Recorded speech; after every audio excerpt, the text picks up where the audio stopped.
Salut à tous, je suis Aurélien, bienvenue en direct des Pères Manuels. Je suis invité aujourd'hui par Nicolas. Ouais, c'est ça. Suite à une petite conférence que je viens de donner pour expliquer la permaculture, grosso modo, qu'est-ce que c'est. Et déjà, la permaculture, je pensais que c'était intéressant de la définir pour les gens qui sont là, parce qu'en général, on pense que la perma, c'est juste faire du jardinage bio, alors que c'est tellement plus que ça. Donc, ce que j'ai fait, c'est que j'ai expliqué en quelques mots que la permaculture, c'est un moyen, une méthode pour créer un système durable, une méthode qui est basée sur une éthique, prendre soin de la terre, prendre soin de l'humain, produire en abondance et partager les surplus. Donc rassurez-vous, si vous faites déjà ces trois éthiques, quel que soit votre domaine, que ce soit de l'habitat, de l'association, de la production alimentaire, ou quel que soit le domaine, déjà vous faites de la permaculture.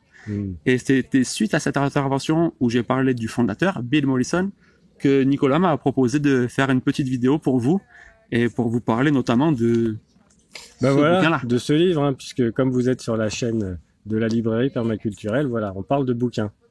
Moi, quand je l'ai vu présenter quelque chose sur Bill Mollison, je lui dis mais peut-être qu'il a des connaissances sur ce personnage, illustre personnage. Et peut-être que vous aimeriez savoir qui c'est. Parce qu'il a quand même fondé la permaculture avec David Holmgren, évidemment. Mais on dit très souvent que Bill Mollison, c'est le père de la permaculture. C'est vrai que c'était intéressant parce que tu es venu me voir en me disant est-ce que tu connais bien Bill Mollison? Et en fait, moi, ce que j'ai dit, c'est que je connais ce qui a marqué dans ce livre-là, cette préface-là, plus quelques anecdotes, parce que vraiment, c'était un génie. Mais ce qu'on apprend dans la préface, là, c'est que Bill Mollison, il a vu le monde industriel arriver. Donc, il a connu l'époque où il n'y avait pas ça. Il habitait en Tanzanie, au nord de l'Australie. Et puis, il a connu les petits villages où tout le monde travaillait.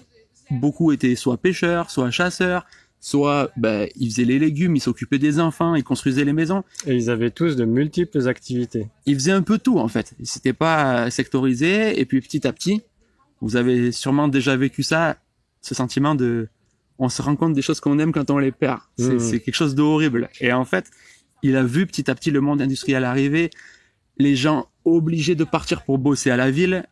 Et puis, lui, en fait, il s'est retiré en forêt. Au début, il s'est dit c'est pas possible. Il voyait le poisson disparaître, les arbres être coupés, les écosystèmes s'évaporer. Et du coup, il s'est dit c'est pas possible. Et il a compris à ce moment-là que la lutte frontale, ça pourrait pas marcher. Il a compris que ce qui foutait le merdier, c'était ce qu'on appelle le progrès. Et c'est là qu'il a fait le choix. Et je trouve que c'est instructif pour vous, pas d'aller en frontal, mais il s'est retiré en forêt. Et si vous avez déjà passé un temps en forêt, vous vous rendez compte de comment ça rend humble. On peut pas couper un arbre qui fait 3 mètres de diamètre avec nos petites mains, là. Donc il a vécu ça, il a rencontré aussi les peuples natifs, et c'est ça qui l'a inspiré, parce qu'il s'est dit, après 2 ans, c'est chouette, je nuis pas à la planète, mais j'empêche pas le fait qu'elle soit détruite. Donc il s'est dit, je vais sortir de ma forêt et je vais me dire comment je peux avoir un impact positif. Et c'est là qu'il a réfléchi à la permaculture. Il est sorti pour enseigner à l'université et il a rencontré David Holmgren, qui était à la base son élève. Et suite à de nombreuses discussions... C'est là où c'est pas écrit dans le bouquin. Ça, c'est pas écrit dans le bouquin. C'est ça, c'est que Mollison, il avait la chaire de psychologie de l'environnement à l'université de Tasmanie. Et en fait, David Holmgren n'était pas son élève, mais il étudiait, lui, le design écologique dans la même université.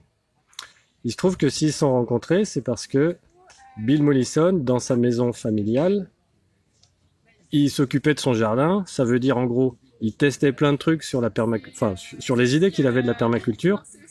Et je sais pas si vous avez déjà vu des jardins de permaculteurs. Chez certains permaculteurs, des fois, c'est le bordel.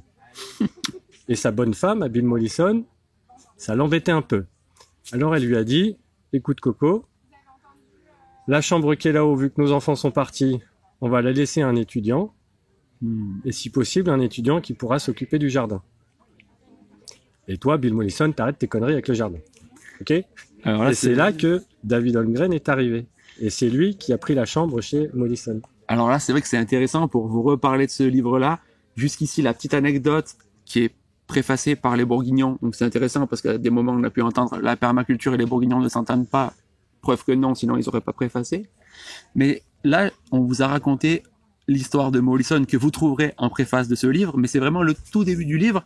Et là, on enchaîne sur des anecdotes qu'on connaît. Alors c'est marrant parce que moi, je connaissais pas cette anecdote. J'avais juste entendu David Holmgren, que j'ai eu la chance d'avoir comme professeur, dire on a passé des soirées à échanger ensemble, mais j'avais pas le contexte. Et c'est chouette d'avoir ce contexte-là, comme quoi c'était pas prévu. On vient d'apprendre ça. Je viens de l'apprendre en direct live. Alors j'avais participé à un stage avec Robin Francis, qui était une des pionnières de la permaculture, et c'est elle qui nous a raconté ça dans le stage et qui nous disait je pense que cette histoire est vraie parce que Bill Mollison me l'a raconté, David Holmgren m'a raconté la même version. Et c'est vrai que j'ai eu aussi moi Robin Francis comme prof, et c'est la personne qui a sûrement enseigné le plus avec Bill Mollison, donc c'est une source ultra fiable, sachant que Mollison est décédé il y a maintenant 5 ou 6 ans, je crois. David Holmgren est encore en vie. Ouais, et il vient de sortir un bouquin qui s'appelle Comment s'orienter, c'est ça. Okay. Son bouquin. Qui a été traduit en français. Ouais. Super. Bah, ça, tu pourras le retrouver sur ta librairie, du coup. Ouais, c'est ça. Bon, tous les livres dont on vous parle, ils sont disponibles. Si c'est des livres écrits et traduits en français, ils sont disponibles sur la librairie permaculturelle. C'est que c'était marrant de se rencontrer là. Merci pour cette invitation, parce que moi j'avais déjà commandé sur le site et c'est sûr que c'est une référence, donc c'est rigolo à chaque fois d'être touché par les personnes en vrai. Là on utilise le média par internet, mais n'hésitez pas, si vous aussi vous voulez nous rencontrer. Les rencontres de la permaculture c'est chaque année, donc je vous encourage à jeter un œil, et si vous voulez en savoir plus, il y a ton site internet, je pense que tu vas le mettre en description bien sûr. Librairie permaculturelle.fr. De toute façon, dès qu'on tape librairie, livre ou perma, on tombe sur toi. Voilà, c'est ça. Et puis pour moi, si vous voulez en savoir plus, j'ai aussi une chaîne YouTube, mais beaucoup plus de contenu est offert dans ma newsletter. Je vous laisse regarder, ça sera dans la description. Sinon, vous tapez Aurélien Colombet avec 2 L. Vous trouverez tout sur Internet. J'habite à Tournon-sur-Rhône, au sud de Lyon, et je donne des formations, des intros à la perma tous les mois, à prix libre, donc n'hésitez pas à jeter un œil, vous inscrivez à la newsletter, vous recevrez toutes les informations. Et ma spécialité, c'est le bâtiment. Ouais, alors j'ai vu ça, je l'ai découvert, parce qu'il est venu sur le stand de la librairie avec son t-shirt Aurélien Colombet, et il y avait écrit quoi dessous ? Maison Saine. Maison Saine, ouais. Effectivement, j'avais tout simplement besoin moi-même, comme tout le monde, de pérenniser mon activité et clairement de gagner ma vie. Donc les introductions à la permaculture, vraiment, je le fais pour notre avenir, nos gamins. Donc ça me tenait à cœur que ce soit à prix libre, tout simplement parce que plus on sera à en faire, mieux on vivra tous.